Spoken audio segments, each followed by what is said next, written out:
है आप सभी लोगों का नेक्स्ट क्लास में।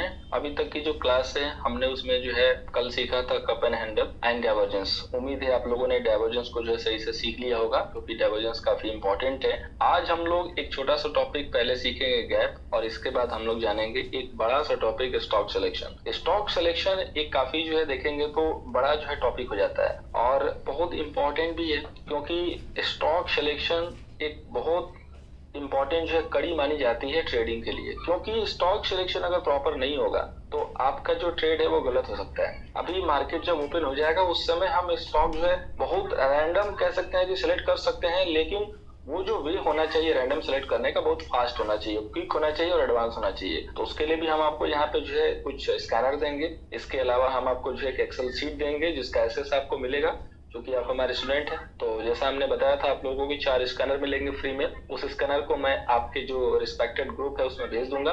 कैसे वर्क करना है ये मैं आपको बता दूंगा, उस पे आप जो है वर्क कीजिएगा। अभी जो है हम लोग सबसे पहले स्टार्ट करते हैं आज जो है गैप। लेमन टर्म में अगर कहा जाए गैप क्या है, तो जब एक दिन मार्केट क्लोज होता है और अगले दिन मार्केट अगर गैप अप होता है तो जो बीच का जो डिस्टेंस होता है ना, जो फील नहीं होता है सेम डे, वो जो है गैप के रूप में रह जाता है। जो गैप है वो आपका जो है डिसकंटिन्यूअस स्पेस है, जो कि प्राइस चार्ट पे जो होता है। एसेट, सिक्योरिटी, कमोडिटी पे देखिए, स्टॉक पे देखिए, ऑप्शन पे देखिए, सब जगह आपको मिलेगा, जो कि अमूमन जो है आप देख सकते हैं कि ट्रेडिंग आवर में बनता है। और जब मार्केट गैप अप होता है, एक गैप डाउन होता है, उस केस में जो है ज्यादा चांसेस होते हैं वो गैप छूटने के, क्योंकि जो ट्रेडिंग आवर होता है वहां पे जब बनेगा तो वो पॉसिबल होता है कि कवर हो जाता है। लेकिन ये जो गैप अप होता है या गैप डाउन होता है, इनका थोड़ा सा कम जो है पॉसिबल होता है फील होना, क्योंकि जब गैप अप होता है या गैप डाउन होता है थोड़ी सी पॉइंट जो है ज्यादा होती है और उसको मार्केट फील नहीं कर पाता। कई बार वो जो वहां पे गैप छूट जाता है।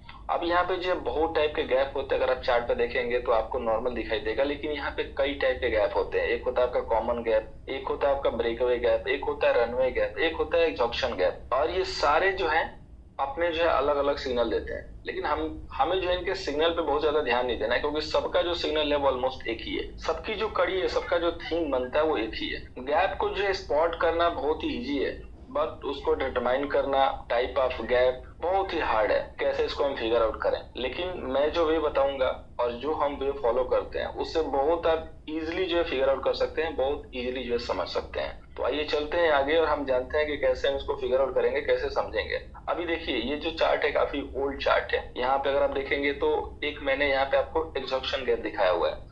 एग्जॉक्शन गैप आपका तब बनता है जब मार्केट ऑलमोस्ट एग्जॉस्ट होने को रहता है, यानी कि बिल्कुल पिक बना रहा होता है, उस समय जो है गैप बनता है। एक होता है कॉमन गैप, जिसका हमने अभी जिक्र किया। कॉमन गैप जो है कहीं भी बन सकता है, नॉर्मली मार्केट में रनिंग आवर में बनता है। ये रनिंग आवर मतलब कि मार्केट ओपन होने के बाद तब ये बनता है, क्योंकि एग्जॉक्शन और बाकी जो ब्रेकअवे है, रनवे है, ये लोग मोस्टली जो है गैप अप गैप डाउन में बनते हैं। लेकिन जो कॉमन गैप है ये रनिंग आवर में बनता है, नहीं जब मार्केट का ट्रेडिंग आवर एक्टिव रहता है उसमें जो बीच में बनता है। जो आपका रनवे गैप है ये चलते चलते मार्केट रन करके खुलता है, उस समय जो है आपके रनवे गैप बोलते हैं। ब्रेकअवे गैप जब आपका ब्रेकडाउन होता है तब मोस्टली जो आपका ब्रेकअवे गैप जो है चार्ट पे जो है फॉर्म होता है। तो अगर नाम से भी कंपेयर करेंगे तो आपको पता चल जाएगा कि किस टाइम से जो बनता है। लेकिन हमें बहुत ज्यादा इस पे फोकस करने की जरूरत नहीं कि कब बनता है, कौन सा बनता है, कैसे बनता है। अभी देखिए लाइन चार्ट है, ये कॉमन गैप बना, ये ब्रेकअवे गैप बना, ये कंटिन्यूएशन गैप बना और ये एग्जॉक्शन गैप बना। अगर मैं इस नाम को यहाँ से हटा दूं और आपसे पूछूं थोड़े दिन बाद, तो शायद आप डाउट में रहेंगे कि कौन सा गैप है, और बिल्कुल लाजमी है,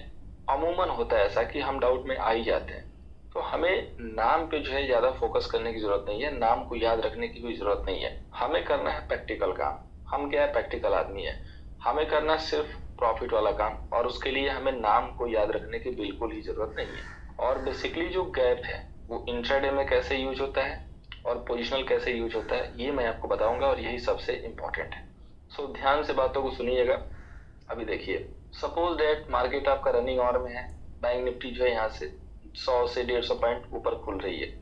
आपने देखा कि यहाँ से क्लोजिंग के बाद 150 खुली और उसके बाद धीरे धीरे नीचे आने लगी। तो इसका मतलब ये नहीं है कि वो गिरने वाली है। जब आ रही है तो एक बार आपको गैप पे फोकस करने, क्योंकि ये गैप जो है ना इसके लिए सपोर्ट है। ये जो गैप का जो अपर लेवल होता है, अगर मार्केट गैप अप खुलता है तो वो सपोर्ट होता है। अब अगर वो आके यहाँ पे सपोर्ट लेके और जब यहाँ पे हमारे 5 मिनट के रूल के अकॉर्डिंग निकलने लगे, यानी कि 5 मिनट के ग्रीन कैंडल बन जाए, यही एसएल डाल के तुरंत बाई कर लीजिए हाई के ऊपर। ठीक है, एक गैप को हम ऐसे यूज करते हैं। दूसरा गैप, जहां पे गैप अप हो गया बैंक निफ्टी 400 पॉइंट, 500 पॉइंट, तो देखिए यहाँ पे काफी अच्छी जगह है, और गैप का रूल है कि मार्केट कभी ना कभी गैप को फिल करने आता है। अगर इंट्राडे का गैप है तो मोस्टली मार्केट उसी दिन फिल करने की कोशिश करता है। यहाँ हमने सेल इसलिए नहीं किया क्योंकि 100 से 150 पॉइंट की बात थी, लेकिन यहाँ हम क्या करेंगे, पहले सेल करेंगे। तो 400 से 500 पॉइंट की जगह गैप अप की शुरुआत हुई है तो जस्ट 5 मिनट का वेट कीजिए। अगर 5 मिनट में एक रेड कैंडल बनती है सॉरी, तो उसी लो के नीचे सेल कीजिए, हाई बाय कैसल लगा के बैठ जाइए। टारगेट को जो आराम से राइड कीजिए, तब तक राइड कीजिए जब तक गैप फिल ना हो जाए, और या जब तक कोई रिवर्सल का संकेत ना हो, कोई ग्रीन कैंडल ना बने। ठीक है, तो इंट्राडे में हम इस तरीके से दोनों गैप को यूज करते हैं। अब पोजिशनल में गैप को कैसे यूज करना है, ये बहुत इंपॉर्टेंट है।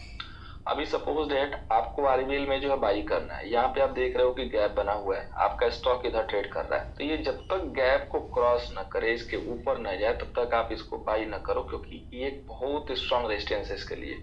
और ये तब तक नहीं टूटेगा जब तक इसके पास काफी पोटेंशियल ना हो, काफी फोर्स ना हो, और ये जब तक नहीं टूटेगा तब तक हमें बाई नहीं करना है। ये एक स्ट्रॉन्ग रेजिस्टेंस की तरह होता है अगर मार्केट गैप के नीचे है।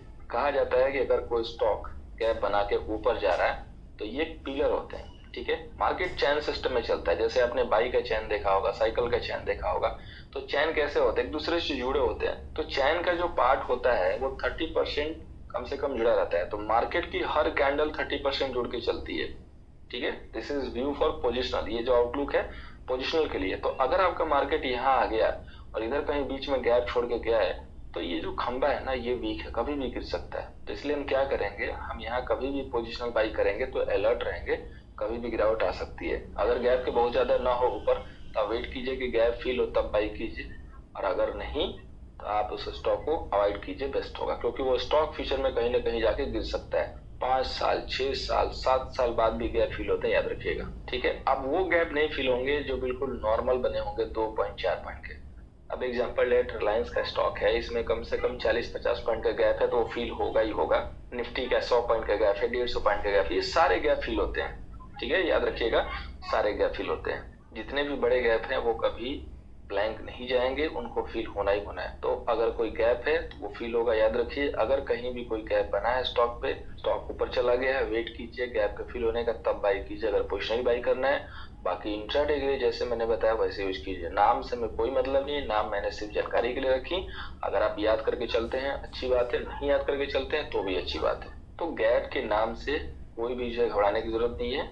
गैप अगर आए तो आपको इसी तरीके से यूज करना है। ठीक है, अब हम लोग चलते हैं अपने मेन इंपॉर्टेंट टॉपिक पे, जो कि हमारे स्टॉक सिलेक्शन। देखिए, एक आप लोगों के लिए मैं एक्सेल शीट बना कर रखा हूँ, जो कि मैं आपके रिलेटेड ग्रुप में सेंड कर दूंगा।